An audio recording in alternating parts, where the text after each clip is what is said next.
Hello YouTubers. It's been a while since I've spoke to you, so I thought I'd give you a bit of an update as to what I've been doing. In all honesty, I've been working actually on my son's Bronco. He's got a 78 Bronco. I might give you a quick 30-second video of what we've been working on that. We did some spraying. We were having some issues. He had some cheap guns from Princess Auto that just were not working good. So I ended up at the end, basically when we got near done, we ended up using my guns.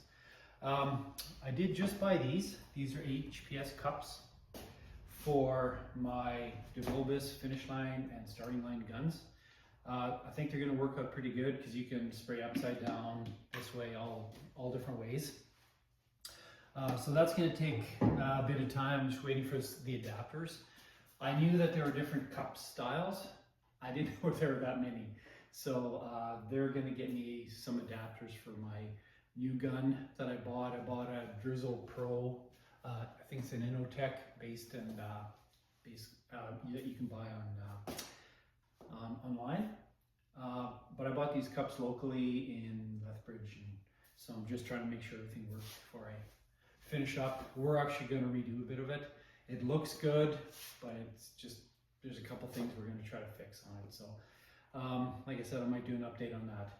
I did re-epoxy and basically re-polyester prime this quarter. I just had to touch up a couple spots with epoxy, and then I polyester prime this. So this side, the driver's side, is basically that 80% complete.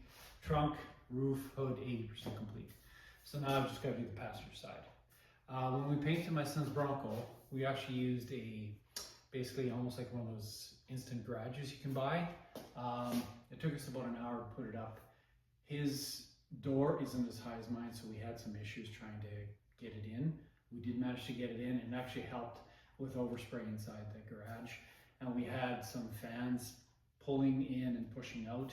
I'll probably do a little bit more of a detailed video on that when I work on this one. And I'm not sure I'm going to spray this inside. I'm going to see if I can get it rent a paint booth here in town. Not sure if I can. Bit of an update too. So Facebook was advertising, they have advertisers advertising products for sale.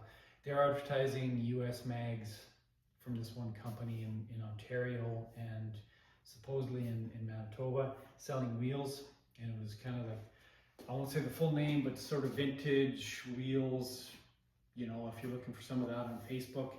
So I did some research with them. I couldn't really find a whole lot, but they had a website as well. So I thought they were real.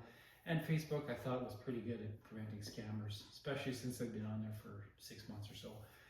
So I did pull the trigger, bought some wheels for this vehicle.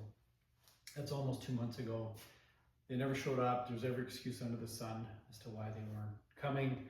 And then so I asked for a refund, and now I'm getting, well, the guy's got COVID. And so anyways, buyer beware when you're buying from businesses on Facebook. I did my research. I thought I did a pretty good job. In fact, I talked to the guy on the phone once before I bought, once after, when they were giving me some stories about why it wasn't showing up. Anyways, at the end of it, I'm still waiting for a refund. I don't think I'm getting a refund.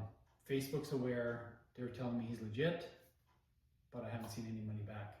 So if you are looking at buying some wheels online through Facebook for your classic vehicle, shop locally first, which is what I've gone to do now. The reason I hadn't really shopped locally is I just moved here and didn't really know some of the players. My mistake. But having said that, try to shop locally, which I kind of try to do, especially as I get into here more.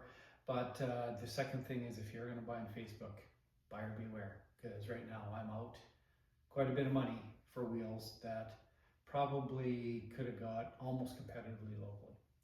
Anyways, that's my update. Hopefully that if you guys do have any questions on buying wheels, just give me a shout if you're buying in Canada through a supplier in Canada through Facebook. Anyways, over and out. Hopefully see you in a couple more weeks.